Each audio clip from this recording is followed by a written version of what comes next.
नमस्कार दोस्तों, स्वागत है आपका हमारे चैनल टेल्स बाय यशु पर। यहाँ पर आपको मिलेंगी रोचक और सस्पेंसफुल कहानियाँ। अगर आपको यहाँ पर हमारी कहानियाँ पसंद आती हैं तो कृपया करके आप हमारी वीडियोस को लाइक करें, इसको अपने दोस्तों को साथ शेयर करें और साथ के साथ अपना कमेंट करना ना भूलें। अगर आप इस चैनल पर नए हैं तो कृपया करके इसे सब्सक्राइब भी करें।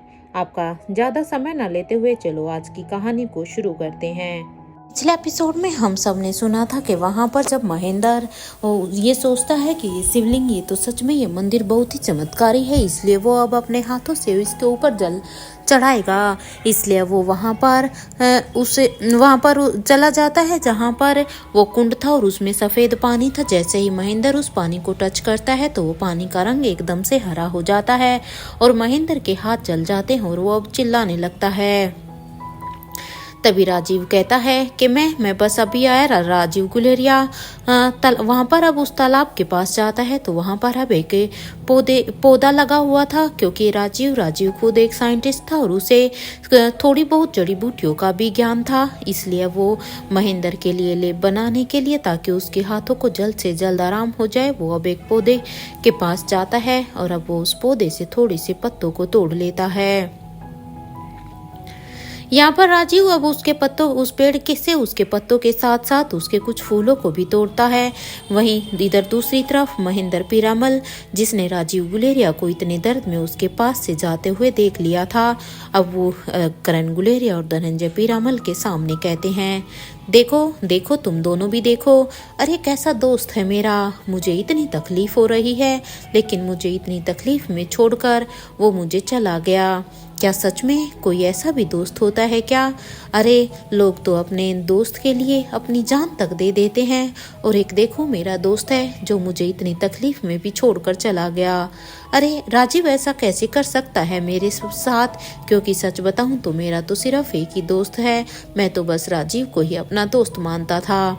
ये कहते हुए ही महेंद्र पीरामल अब अपने हाथों की जलन को छुपाने के लिए बार बार अब उनको फूंक मारते हैं, क्योंकि सच बताएं तो यहाँ पर महेंद्र के हाथों में जलने की वजह से बहुत ज़्यादा ही पेन हो रहा था, और साथ के साथ उसे राजीव गुलेरिया के ऊपर गुस्सा भी आ रहा था कि राजीव यहाँ पर इतने दर्द में उसे छोड़कर कहीं चला गया। महेंद्र अभी भी इस बात से अनजान था कि राजीव सच में वो उसके लिए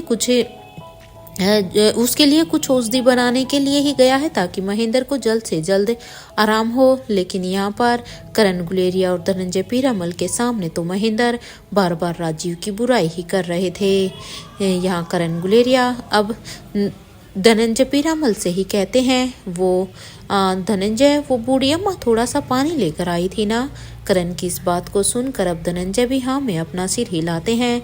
तो अब करण कहते हैं, तो फिर क्यों ना हम ऐसा करें कि महेंद्र को देखो ना, इसके हाथों में बहुत ही पेन हो रहा है, तो मैं सोच रहा हूँ हम क्यों ना इसके हाथों में उस ठंडे पानी को डाल दें। शुरू में तो यहाँ पर शायद उसे उस पानी को डालने से थोड़ा सा तो आराम मिलेगा।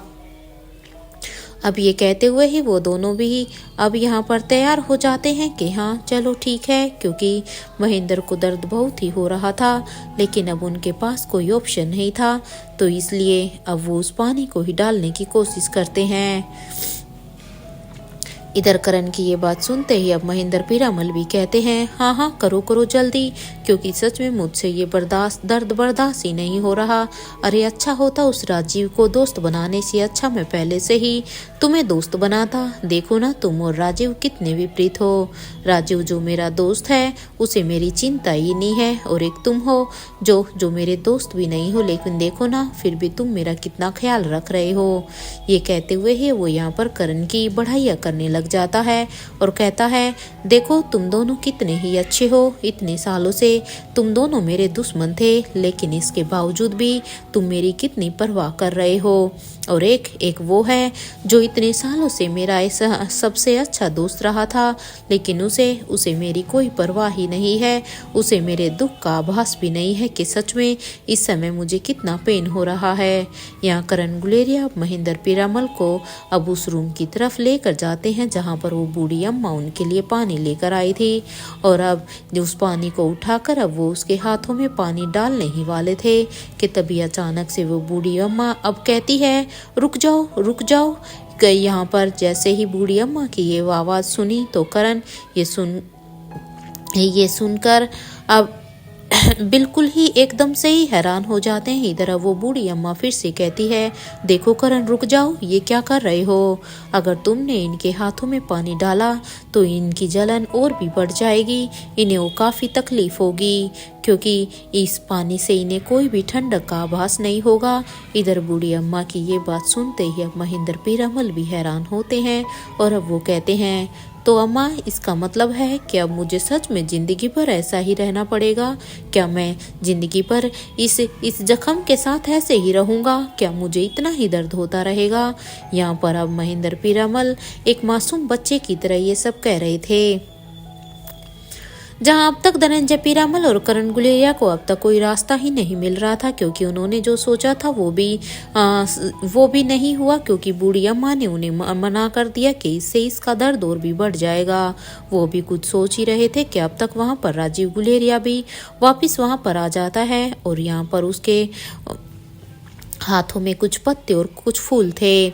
लेकिन अब यहाँ पर उसके हाथों में उन पत्तों और फूल को देखकर अब महेंद्र कहता है, हाँ बस एक किसी चीज की तो कमी रह गई थी ना राजीव, मैं इतना दर्द में था और देखो तुम तो यहाँ पर इन पत्तों और फूलों के साथ खेल रहे हो।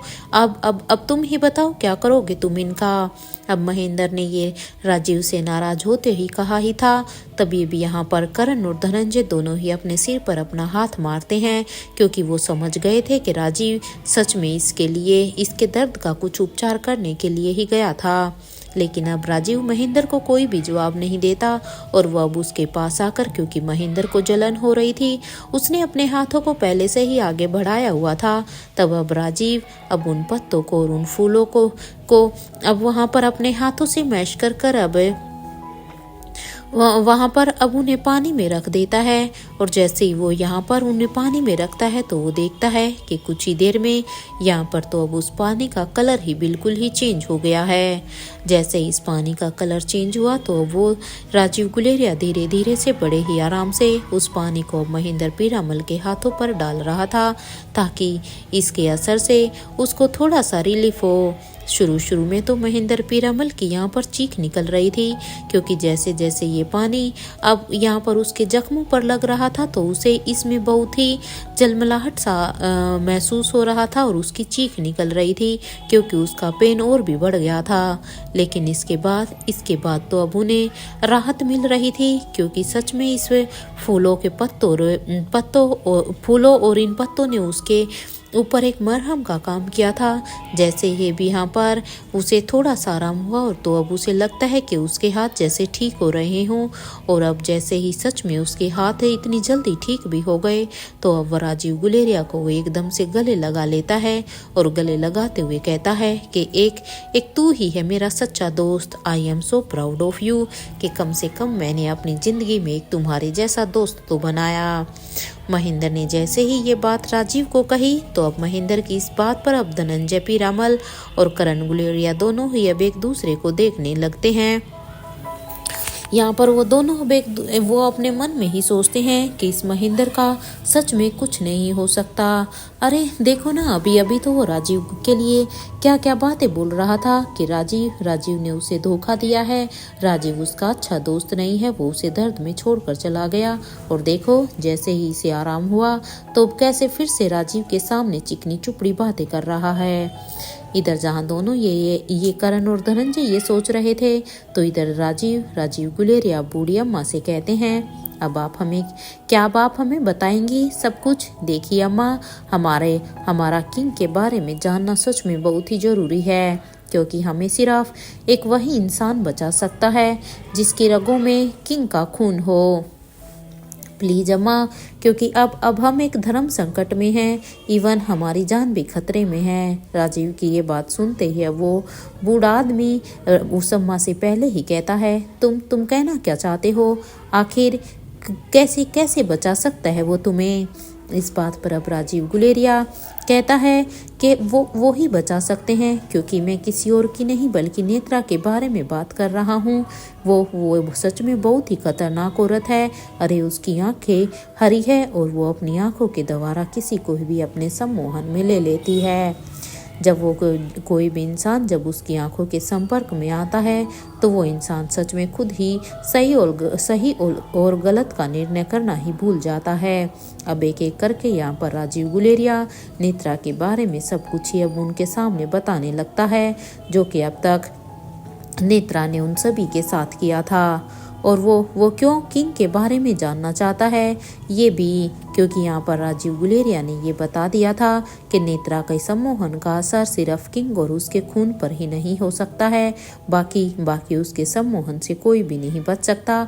इसलिए वो यहाँ पर आए हैं ताकि उन्हें ये पता चले कि उस किंग का वारिस कौन है और किस किस पर उनके सम्मोहन का असर नहीं होगा। इधर ये सारी बातें सुनकर तो वो बूढ़ा आदमी भी हैरान होता है और अब वो कहता है, तुम उसकी बातें तो नहीं कर रहे हो ना, जो सच में बहुत ही खतरनाक है, क्योंकि एक हरी आंख वाली औरत को तो मैं भी जानता हूँ, क्योंकि वो हरी आंख वाली औरत सच में बहुत ही खतरनाक है। जिस तरह से तुमने मुझे ये सब बात बताई उस तरह से मुझे वो औरत वही लगती है। उस बूढ़े आदमी की इस बात पर अब करण गुलेरिया कहता है, क्या आप भी उससे मिले हैं क्या? करण की इस बात पर वो बूढ़ा आदमी कहता है कि हाँ, आज मेरी पहचान मुझसे छीन ली गई है, सिर्फ और सिर्फ उसी औरत की वजह से ही, क्योंकि उसकी वजह वो ही है। इस बात पर अब बूढ़ा आदमी कहता है। अब वो बूढ़ी अम्मा कहती है, कौन है वो? क्या उसके बारे में तुम लोग मुझे कुछ नहीं बताओगे? मुझे थोड़ा सा और डिटेल में बताओ। बूढ़ी अम्मा की ये बात सुनते ही अब राजीव गुलेरिया कहता है, मुझे अब तक नेत्रा के बारे में पता था, मुझे अब तक नेत्रा के बारे में जो कुछ भी पता था, देखो मैंने आप दोनों को ही बता दिया है। और ये सुनते ही अब बूढ़ी अम्मा कहती है, जिस तरह से तुमने उस औरत के बारे में उसकी क्वालिटी बताई है, जिसका नाम तुम नेत्रा बता रहे हो, हूबहू उसकी तो ये क्वालिटी हमारे राजा साहिब की थी, क्योंकि उनकी सारी की सारी ये क्वालिटी उनसे मैच होती है। पीरामल रियासत के आखिरी राजा। ये सुनते ही अब धनंजय पीरामल कहते हैं, ये आप क्या कह रही हैं? क्योंकि पीरामल रियासत में तो रानी की पदवी को ऊपर रखा गया है। जहाँ तक मैं जानता हूँ, हमने तो कभी भी पीरामल रियासत के किसी भी राजा के बारे में नहीं सुना है, क्योंकि जब तक मैंने देखा है वहाँ का सारा कार्यभार हमेशा एक रानी ही संभालती है। तो फिर आप किस राजा की बात कर रही हैं? अब यहाँ पर धनंजय की इस बात पर वो बूढ़ी अम्मा कहती है, वो राजा वो सिकंदर ने किया है। वो सिकंदर ने पीरामल रियासत, जो कि पूरी तरह से उस समय ख़त्म हो गई थी, उसके लिए ही उसने ऐसा किया, क्योंकि उसने दोबारा से इस रियासत को खड़ा किया था। ये कहानी की शुरुआत इस गांव से हुई थी। अपना सब कुछ छोड़कर राजा साहिब यहाँ पर आ गए थे और यहाँ पर उन्होंने अपनी फाइटिंग एकेडमी की शुरुआत भी की थी। उनकी फाइटिंग स्किल इतनी अच्छी थी कि हर कोई उनसे सीखने के लिए आए हुए थे। उन सभी में 2 भाई भी थे, जिनके बीच में 10 साल का अंतर था, जिनमें से एक था राजेश्वर पीरामल और दूसरा था सिकंदर पीरामल, क्योंकि ये दोनों ही पीरामल भाई भी उस एकेडमी में यहाँ पर फाइटिंग टेक्निक सीखने के लिए आए थे। जब ये दोनों भाई वहाँ पर इस एकेडमी में सीखने के लिए आए थे तो उसकी सिकंदर की मुलाकात हुई थी बलवीर सर और सुखवीर सर से, जबकि राजेश्वर पीरामल की मुलाकात हुई थी वांगापाटू से।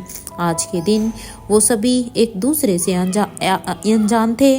वहाँ पर इन सभी ने अपने गुरु को देखा, वेंकटेश अय्यर को। अपने महल को छोड़ने के बाद उन्होंने अपना सरनेम पीरामल को छोड़ दिया था, क्योंकि यहाँ पर वेंकटेश अय्यर ही थे इन दोनों के ही गुरु, क्योंकि जब उन्होंने इस एकेडमी को खोला तो उन्होंने अपना पीरामल सरनेम हटा लिया था। वो एक एक करके अब सभी से ही यहाँ पर मिल रहे थे, तो वही सभी उन्हें अपना इंट्रोडक्शन दे रहे थे। जैसे ही उनके कानों में पीरामल सरनेम गया तो उनके चेहरे पर एक स्माइल आ जाती है और उन्हें लगता है कि उनका सपना शायद दोबारा से पूरा हो सकता है। क्योंकि जब राजेश्वर और सिकंदर पीरामल दोनों ही जब उनसे मिलने के लिए आए थे तो उन्हें उनकी आंखों में एक चमक नजर आई थी, और क्योंकि उन दोनों का सरनेम भी पीरामल था इसलिए अब उन्हें लगता है कि शायद अब उनकी रियासत फिर से खड़ी की जा सकती है, क्योंकि उस गुरु का और उनका तीनों का ही यहाँ पर सरनेम एक जैसा था। यहाँ पर सभी उन्हें गुरुदेव कहते थे और सभी अपने अपने इंटरेस्ट के हिसाब से ही अपना अपना काम भी करते थे। राजेश्वर पीरामल जहाँ अपना पूरा फोकस अपने काम में लगाते थे तो वहीं सिकंदर पीरामल अपनी मस्ती में ही लगे रहते थे, क्योंकि राजेश्वर अपने काम को लेकर थोड़ा सा सीरियस रहता था। राजेश्वर पीरामल फाइटिंग के साथ साथ एक्सपेरिमेंट भी किया करते थे। जहां राजेश्वर पीरामल अपने गुरुदेव की सेवा में लगे रहते थे तो वहीं सिकंदर पीरामल को इन सभी चीज़ों से कोई भी लेना देना नहीं था, क्योंकि वो इससे एकदम विपरीत थे। वो अपने मन की ही करते थे, उनका मन जो करता था वो बस अपने मन की सुनते थे। गुरुकुल के सभी लोगों को लगता था कि गुरुदेव आगे चलकर अपना शागिर्द यहाँ पर राजेश्वर पीरामल को ही बनाएंगे, क्योंकि राजेश्वर पीरामल में हर एक वो खूबी थी और अगर देखा जाए तो वो गुरुदेव के सबसे पास और साथ भी रहते थे, क्योंकि हमेशा ही उनकी ही सबसे ज़्यादा तारीफें होती थी। और अगर पनिशमेंट की बात की जाए तो सबसे ज़्यादा पनिशमेंट यहाँ पर सिकंदर पीरामल को ही मिलती थी। एक दिन तो ऐसा हुआ कि सभी अपने अपने टाइम पर आ गए थे, तो वहीं सिकंदर पीरामल सबसे ज़्यादा लेट हो गए थे वहाँ पर अपनी प्रैक्टिस के लिए आने में। सिकंदर को देखकर तो गुरुदेव ने कहा कि तुम बलवीर और सुखवीर के साथ उनके रूम में ही रहते हो ना, तो तुम्हें आने में इतना टाइम क्यों लगता है, जबकि बलवीर और सुखवीर ये दोनों तो पहले ही आ गए थे। इसलिए अभी जाओ और मेरी बात ध्यान से सुनो। आज सभी के लिए गेहूं के का आटा तुम ही निकालो, अब जाओ, क्योंकि जब तुम उस गेहूं के आटे को अपने हाथों से जब तुम उसे पीसोगे तो तभी तुम्हें पता चलेगा कि समय की क्या कीमत होती है। अपने गुरुदेव की ये बात सुनते ही जहाँ सिकंदर पीरामल अब उनके कहे अनुसार अपने काम में लग जाते हैं, तो वहीं उनके बड़े भाई अभी गुरुदेव से कहते हैं, गुरुदेव वो छोटा है गुरुदेव, आप उसे ऐसी सजा मत दीजिए। इधर उसकी ये बात सुनते ही अब गुरुदेव कहते हैं, यही तो फर्क है ना तुम सभी में और सिकंदर में, क्योंकि तुम्हें ये लगता है लेकिन सिकंदर कुछ अलग है। अरे जो तुम लोगों को मेरी दी हुई सजा लगती है वो उसे मेरी सजा ही तो नहीं लगती, क्योंकि वो हमेशा ही कुछ नया सीखने के लिए तैयार रहता है। एनीवे उसे छोड़ो, और वैसे भी अगर मैं सच कहूँ तो मुझे उसकी ये आदत अच्छी भी लगती है, क्योंकि जिस चीज़ के लिए तुम लोग नहीं भी करना चाहते हो, लेकिन मैंने वो चीज़ उसके अंदर देखी है कि वो हमेशा से ही नई चीज़ों को सीखने के लिए तैयार रहता है। अब इन सब बातों को छोड़ो और अभी तुम सभी अपने काम पर ध्यान लगाओ। मुझे पता है कि मैं तुम्हारे भाई के साथ क्या कर रहा हूँ, मैं उसके साथ कुछ गलत नहीं कर रहा हूँ। इधर सभी को ही वहाँ प्रैक्टिस के लिए बोलकर अब वो यहाँ पर गुरुदेव अपने कमरे में चले जाते हैं। जहाँ पर ये गुरुकुल बनाया गया था उस गुरुकुल में ही एक औरत भी रहती थी, जो कि यहाँ पर सभी के लिए खाना बनाती थी। वो सिकंदर से कहती है कि अरे बेटा जल्दी जल्दी पीसो ना, क्योंकि देखो लेट हो रहा है, जब तक आटा नहीं पीसेगा तब तक मैं तुम सब के लिए खाना कैसे बनाऊंगी। इधर अब उस औरत की ये बात सुनते ही सिकंदर पीरामल कहते हैं, अम्मा कर तो रहा हूँ ना, अब बच्चे की जान लोगी क्या, क्योंकि देखो बड़ी मुश्किल से मैं इसे चक्की के पाटों को चला पा रहा हूँ, क्योंकि आपको तो पता ही है ना इसे हाथ से चलाना कितना मुश्किल होता है, आपने तो ये काम किया है ना। इधर सिकंदर ने कहा ही था कि तभी वहाँ पर अब एक लड़की आ जाती है, जो कि सिकंदर को देखकर अब यहाँ पर हंस रही थी, क्योंकि उस समय में ये सारा का सारा औरतों का काम होता था, लेकिन क्योंकि सिकंदर को ये सजा मिली थी और सिकंदर उस काम को कर रहा था, इसलिए वो लड़की उसे देखकर हंस रही थी। उसे ऐसे हंसते हुए देखकर तो अब वो खाना बनाने वाली कहती है, नहीं नहीं बेटा अनंता, ऐसे ऐसे कोई नहीं हंसता है, और वो किसी और के ऊपर तो बिल्कुल भी नहीं। अब उसे औरत की इस बात पर अब अनंता कहती है, अब हंसूं भी नहीं तो क्या करूं, आप खुद ही बताइए ना। देखो ये तो सच में आटा पीस पीस कर ऐसे लग रहा है, ये तो पूरा का पूरा भूत लग रहा है। अरे देखो ना, इसने पूरा का पूरा आटा अपने ऊपर लगा लिया है। ये तो आटे में दिखाई भी नहीं दे रहा, मुझे तो समझ में नहीं आ रहा ये आटा पीस रहा है या आज आटे ने इसको पीस दिया। जहाँ पर ये सभी अनंता हंसी मजाक कर रही थी, तो जहाँ पर बाकी सभी अभी सब पनिशमेंट से दूर भागते थे, तो वहीं बस एक सिकंदर ही ऐसा था जो कि अपनी पनिशमेंट को अपनी फाइटिंग टेक्निक का हिस्सा मानता था, क्योंकि उसे वो इन सब चीज़ों से ही अपनी पूरी की पूरी शरीर की मेहनत कर लेता था। इधर गुरुदेव की नज़र जब वहाँ पर सिकंदर पर आटा पीसते हुए जाती है, तो उन्हें भी उसके ऊपर प्राउड भी फील होता है। एक दिन तो सिकंदर जब देर तक सो रहा था, तो गुरुदेव कहते हैं, बस बस अब बहुत हो गया, इस लड़के का आप देखो मैं क्या करता हूँ। ये कहते हुए ही गुरुदेव ने सिकंदर को उठाकर कहते हैं, तुम चलो अभी मेरे साथ। तो आराम की रिस्पॉन्सिबिलिटी उन्होंने यहाँ पर अब राजेश्वर को दे दी। आश्रम की रिस्पॉन्सिबिलिटी अब उन्होंने राजेश्वर को दे दी थी, और वो खुद सिकंदर को अपने साथ लेकर कहीं दूर निकल गए थे। 2 साल बाद गुरुदेव अब अपने आश्रम में आते हैं, तो राजेश्वर उन्हें देखते हुए ही कहता है, गुरुदेव मेरा भाई कहाँ पर है? आप मेरे भाई को भी तो अपने साथ ही लेकर गए थे ना, और इतना वक्त क्यों लग रहा है?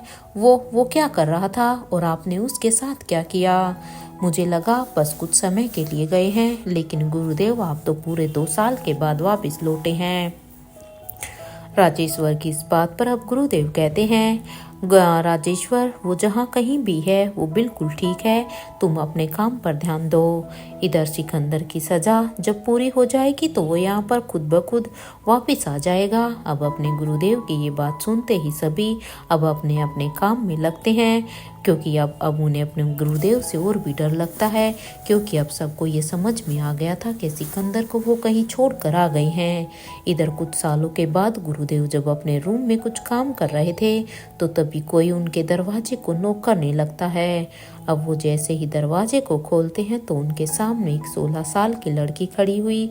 उसे देखकर अब वो कहते हैं, आओ आओ अंदर आओ, कुछ काम था क्या? अब अपने गुरुदेव की इस बात पर वो लड़की कहती है, पापा आपके लिए खाना लेकर आई हूँ। अब उस लड़की की इस बात पर वो गुरुदेव कहते हैं, मैंने कितनी बार ही कहा है ना तुम्हें कि यहाँ पर मैं तुम्हारा गुरु हूँ, तुम मुझे यहाँ पर पापा नहीं कह सकती हो। अब अपने पापा की इस बात पर वो लड़की कहती है, हाँ मुझे पता है कि आप मेरे यहाँ पर गुरु हो। अब मैं आपको पापा नहीं बुलाऊंगी, और हाँ मैंने लेप बनाया है। वो आपके स्टूडेंट जब फाइट प्रैक्टिस करते हैं तो उन्हें बहुत सारी चोट लग जाती है ना, तो बस उनकी चोट के लिए ही मैंने लेप लगाया है, ताकि उनकी चोट जल्द से जल्द ठीक हो सके।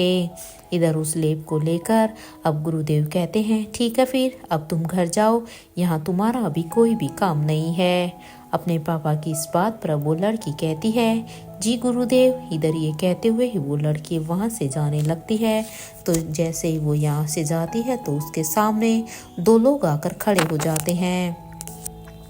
एक तो यहाँ पर राजेश्वर पीरामल था, और दूसरा था वांगापटू। अब उन दोनों को देखकर अब वो लड़की जाने लगती है।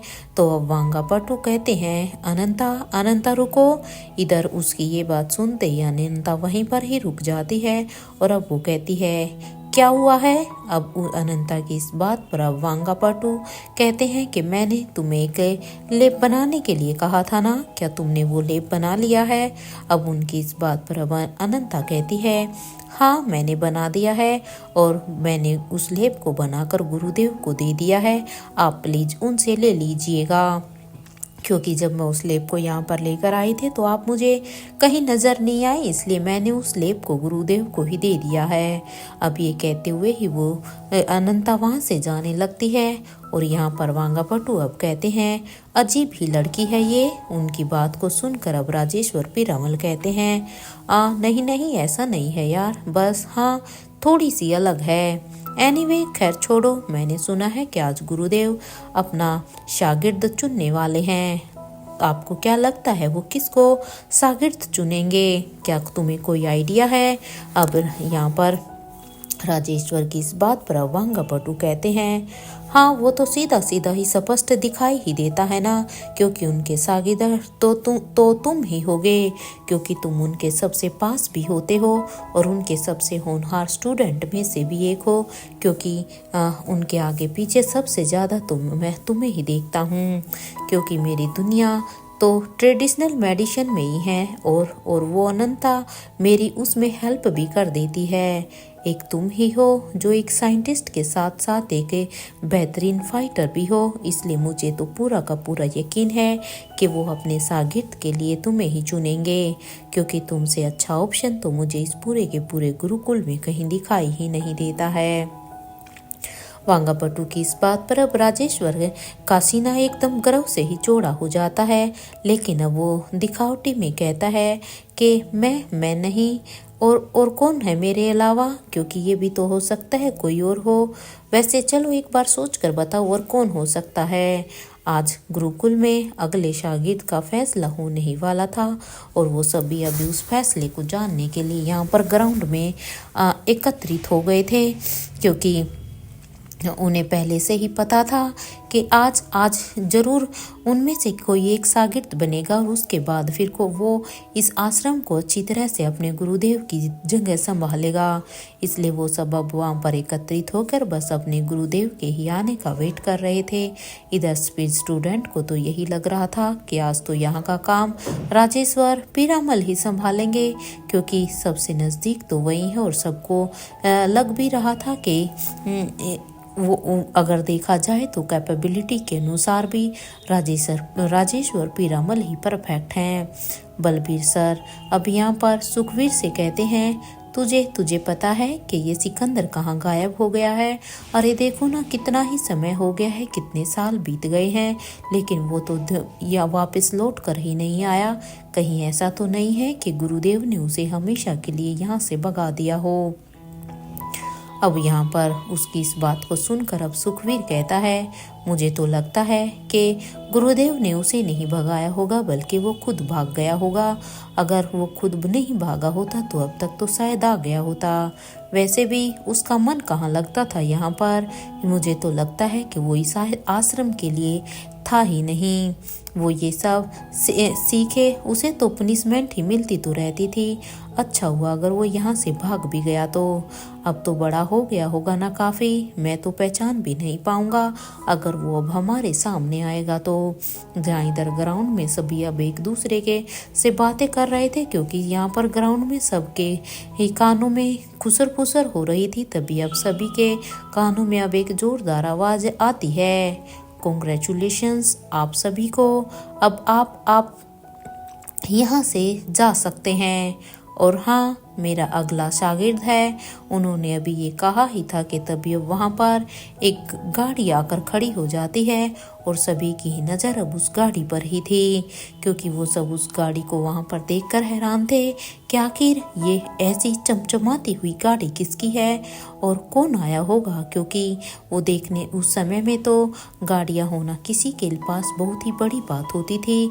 इसलिए अब कुछ ही देर में जब गाड़ी का दरवाज़ा खुला तो कोई उस गाड़ी से नीचे उतर रहा था। सभी अब उसे नीचे से ऊपर तक देखने लगते हैं। जैसे ही वो सभी अब उसके चेहरे की तरफ देखते हैं तो वहाँ पर अब एक ब्लैक कलर का मास्क था। उसे देखकर अब गुरुदेव कहते हैं, आ गया मेरा शागिर्द मिस्टर किंग।